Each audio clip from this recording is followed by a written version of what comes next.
Hello and welcome. This is Pastor Devin from Family Worship Center or Amalie Worship Center.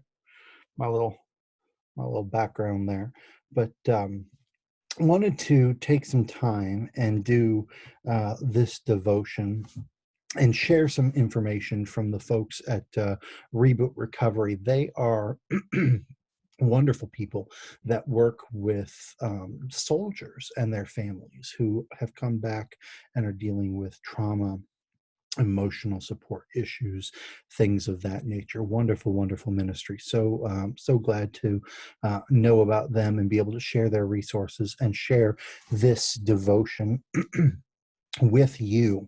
And what this is they've kind of tailored a part of what their ministry is for soldiers and families to the current climate and situation and crisis that's going on with the coronavirus, COVID-19. Because with people losing their jobs, hours being cut back, shortages, kids being out of school, people being quarantined at home, all these things, there's just a lot of stress that's been added to a lot of people's lives, a lot of anxiety that has been added to people's lives. And it makes it very hard, very difficult for some people to function. I've read different accounts, different news stories that have said that as many as 40% more people right now are battling with depression and anxiety and worry than were before this whole coronavirus situation began to unfold.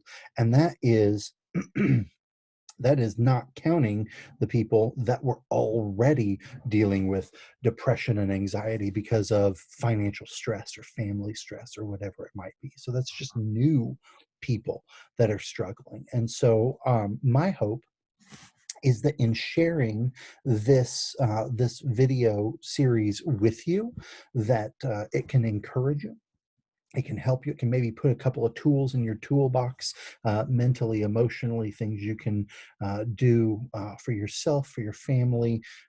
If you know somebody that's struggling, of course, it's important to connect and reach out. And while we can't do that physically and in person, we can do it in an avenue like this.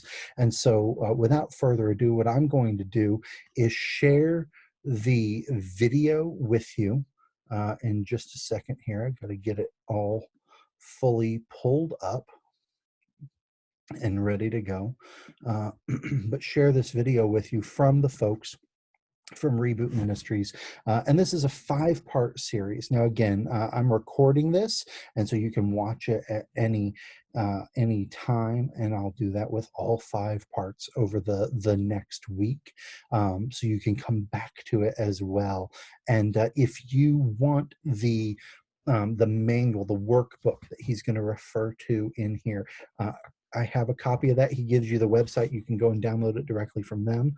But I have a copy of that. If you leave me a comment or shoot me a message, a private message through Facebook, or if you connect with this directly on YouTube, I am more than happy to send that PDF manual to you as well, so that you have that resource. Again, my goal is just to be an encouragement, to put information out there, to put resources in your hands, whether that's food from our food pantry, whether that's something like this, whatever we can do to encourage and support, because we know that now is the time for us to all rise up and come together and do whatever we can.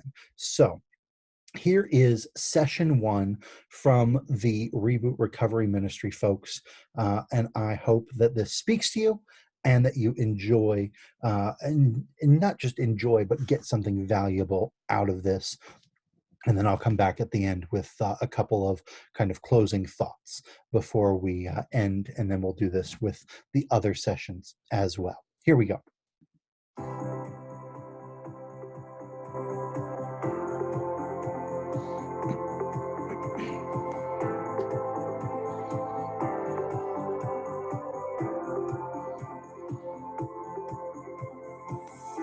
Hey everybody, my name is Evan Owens, and I am so glad that you chose to join us for this first session of Reboot Recovery Crisis Edition.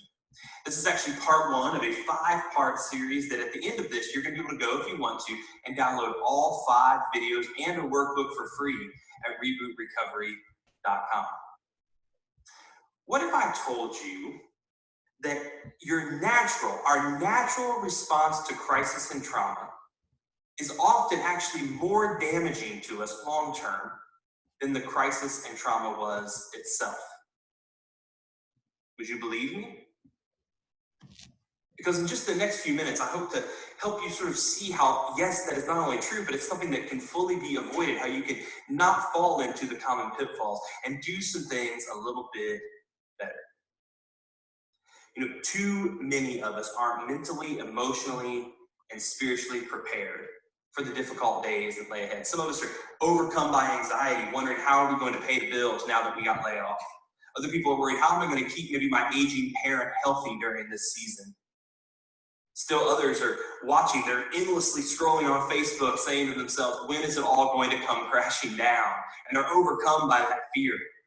Or maybe if you're like some of us, you were caught a little bit flat-footed by this. You maybe thought it was just media hype, and now you're looking at the data and you're wondering, well, maybe not. And regardless of that, you're starting to feel stressed out. You're starting to feel anxious. And everyone is asking the same question. What is going to happen next? That's the question that everyone wants to know. What's going to happen next? What's going to happen financially? What's going to happen in health? What's going to happen in my life? And in this session, that's really the question that we're going to ask. Because what my goal is that if I can tell you kind of what our natural response is going to be as individuals, maybe we can avoid some of the mistakes that people make. If we know what's coming, we can be prepared for it, and we can make more wise choices. For nearly a decade, the Reboot team has been doing that. Here at Reboot Recovery, we've helped people not only overcome trauma, but deal with all sorts of personal crises as well and make it through those. And it really doesn't matter what type of trauma it is, whether it's an abuse, whether it's a mass shooting, or whether it's a pandemic. The human response to trauma is often the same. And the wounds that it leaves in its wake, both mentally, spiritually, all those wounds are similar.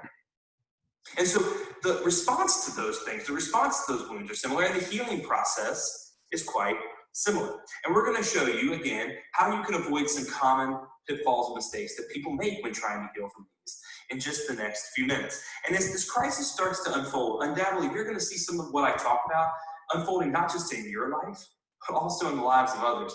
You may not like what you're going to hear, but I hope that it will be helpful. But before we get too deep into it, I want to just define a few terms so that we make sure we're speaking the same language.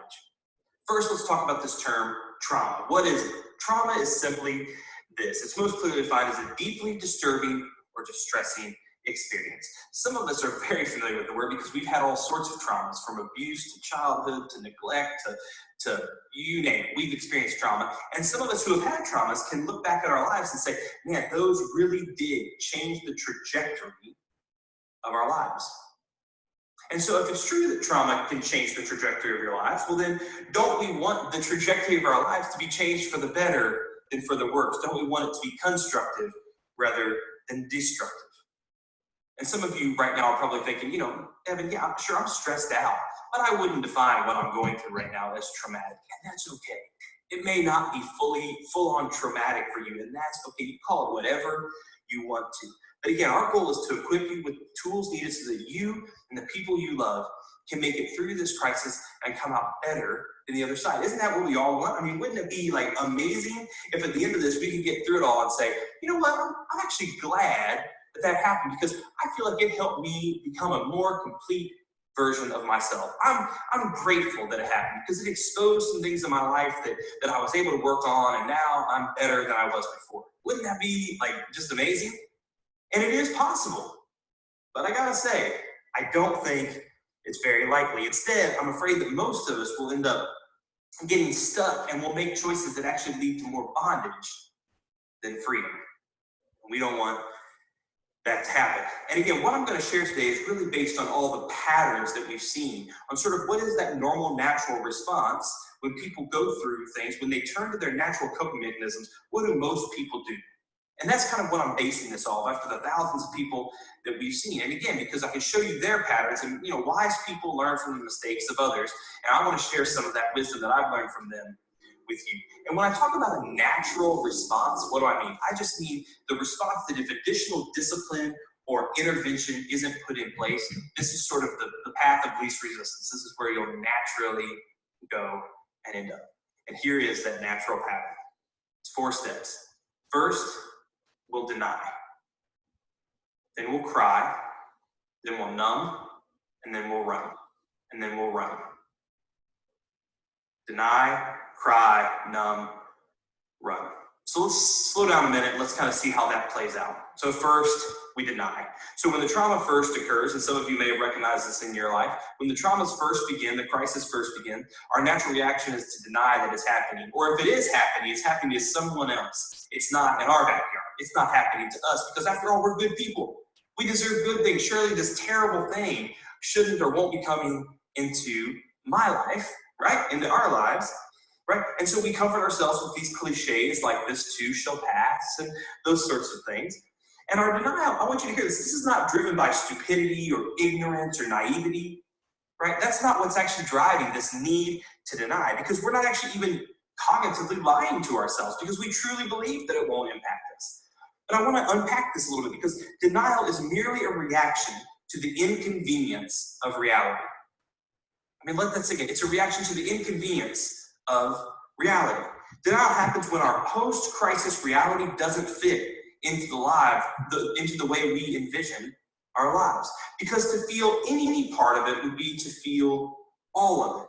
So instead, we strive to preserve reality as it was, rather than how it is now.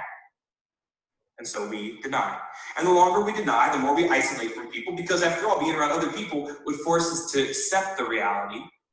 But eventually, no matter how hard we deny it, we stuff it, we ignore it, whatever, eventually it chips away at us until finally we are forced to accept that yes, this is happening, it's happening to me, and I'm going to have to deal with it. And the heaviness of that hits us, and we start to cry. Step 2. And some of us, we cry physical tears, sure, but others of us, we don't. Some of us, we complain, we get angry, we get bitter. We post mean things on social media. We blame other people. We try to build a constituency. We try to build a constituency of people to surround us who will agree with our view on a certain subject.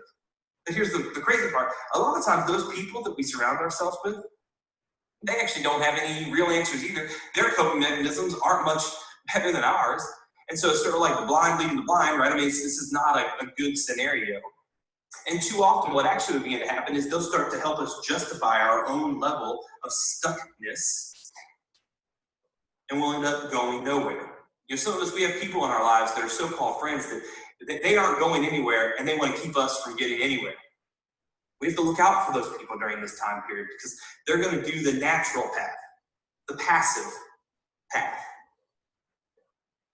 And so as we start to cry, as we start to cope with this, eventually, what begins to happen is our natural coping mechanisms aren't able to keep all of those really strong symptoms and strong emotions at bay any longer.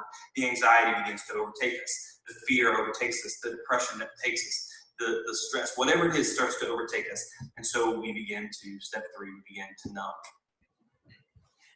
We look for numbing agents. We go to the doctor and we ask for more or stronger medications. We turn to old addictions. We turn to old things that promise to help us forget the reality of the pain that we're currently feeling. Maybe you've never done that, but I know a lot of people who have. And if it's not some type of substance, well, then it's some type of activity. We turn to escapism, right? We play video games for hours, or we read endless books, or we just disappear into social media and into endless searching on the web. Right? We do anything to escape having to come to grips with what's really happening in our lives. And while those aren't necessarily bad in and of themselves, they are ultimately distractions from being able to make true progress and to build momentum. And as it is with any numbing agent, the more we use it, the less effective it becomes. And so we have to start running to other things, chasing other numbing agents. And that's step 4, we run. So again, we deny, we cry, we numb, and now we run. We start running, desperately searching for anyone that's going to make us feel safe, that's going to give us hope. So many times I see people, they actually run from one traumatic situation right into another, sometimes even worse traumatic relationship. They run from one bad relationship into an even worse one. They spend money on that they don't have. They spend money that they don't have on things that they don't need. They run towards hobbies, and they go from hobby to hobby to hobby to hobby until they've got so much stuff they can't even do all those hobbies anymore, right? They endlessly run. If they're not careful, we run until we've spent our entire life running. And if you're around me much, you'll often hear me say this: if you don't deal with trauma, eventually trauma will deal with you. And so we want to get out ahead of it. We don't want to follow this pattern of denying, crying, numbing, and running. We want to do something better. We don't want trauma to have to deal with us. We want to deal with it proactively, because there is a better way. There's something that I refer to as productive pain. It's the process by which, how do we squeeze some goodness from something so bad? And there's a process to do this. And it really consists of 3 phases of a healing process. Here they are. First, we need to find safety. As we start to finally feel safe, we need to begin building stability. And after we have stability, we'll need long-term support. We'll need long-term support. Those 3 phases: safety, stability, and support. That's the recipe for how we can live well in spite of the crisis or trauma that we've experienced. And really, over the next 4 sessions, we're going to walk through those sorts of things. We're going to talk about how do you manage really strong emotions like anxiety? How do you keep moving forward in such uncertain times? How do you help other people move forward in uncertain times? And we're going to directly address some of those things for all of us so that we can collectively sort of overcome this thing together. So make sure to join us for those, because this is really just the tip of the iceberg, okay? This is like the appetizer. So I wanted to make sure that you join us for those. And this idea of productive pain, productive trauma, is extremely important. I can't overemphasize it enough. This is the cornerstone of this entire Reboot Recovery Crisis Edition series. This is the meat and potatoes. This is the main thing that I want us all to gain from. Crises can actually produce more hope. Crises can actually produce more hope. Sounds a little counterintuitive, doesn't it? Sounds kind of like the opposite of what we want, right? But crises can be a blessing. Think about it like this. If I have a stress fracture, I may not know I had that stress fracture until I begin to run on it or put weight on it, until I'm like, ooh, I got a problem. And I go, I can get surgery, I can get it fixed, whatever, things can get better. But if I don't get that stress fracture fixed, it can end up getting worse and worse and worse until I have a serious problem. And so as that crisis comes in my life, it starts to expose those stress fractures that I have in my mental health, my emotional health, and my spiritual health. It starts to show us where we're weak. And none of us like to be exposed on where we're weak, but it's so helpful because then we get to manage it and we get to respond to it in a healthy way. It exposes things in us, which is a really good thing. And we can let these challenging times produce good things in us. Now, I'll confess this happily. You know, I am a person of Christian faith. I'm a Christian. And so the view that I have of suffering, I view through that lens. Maybe you don't. That's okay. Everything I'm going to share today is still extremely applicable regardless of your worldview. But I think that, you know, long before I had these ideas, the book of Romans, which is the book in the Bible, it actually had a really interesting verse that's really become kind of my favorite verse in the Bible. I'm going to read it to you because I think it kind of gets into this idea of productive pain a little bit. It's short, so bear with me. It says this: not only so, but we also rejoice in our sufferings, because we know that suffering produces perseverance, perseverance, character, and character, hope. Wait. He's telling us to rejoice in our sufferings, in other words, to celebrate them. I mean, what on earth is this dude talking about, right? Why would we rejoice in sufferings? Well, the reason is because of the formula he outlines. Listen to it again. That suffering produces perseverance. That perseverance produces character, and character produces hope. And isn't character and hope what we want? Don't we want more character? And don't we want more hope in our lives? Well, it says that the way that we get those things is through suffering. We actually don't get those things. So if we want those things, we don't get to them by running and numbing and denying. That actually defers those things. That keeps those things from being able to, we can't access them. But instead, if we go through suffering, now we can start to grab them. We can start to take hold of them. They start to come into our lives. And that's how we can start rejoicing in suffering. Because while we know it's painful, we know that there's some joyous thing. There's a gift on the other side of it. That avoiding and numbing doesn't get us to that gift, but instead, going through it, persevering, does. As we close this first session, I just want to challenge you. What are you naturally doing by default right now to cope? What's healthy? What's not healthy? Are you willing to try this process with me of chasing safety, stability, and support instead of denying and crying and numbing and running? Would you like to have a better plan going into it, a better battle plan so that you can come out the other side better? I know I would. I don't want to be caught flat-footed. I want to be prepared. And that's why these 5 sessions are so critical. Again, you can download all 5 as well as a workbook at rebootrecovery.com. I hope you'll do that. I hope that you'll invite your small group, maybe that's at your church or your community or whoever, to participate in this with you, because that's ultimately the secret key, which is what we're going to talk about in the next session. So again, thank you so much for joining. I hope that this has been helpful to you. I've enjoyed it. I've learned even as I taught it, and I hope that you have too. Until next time, I hope you'll keep moving forward as we overcome trauma together. God bless.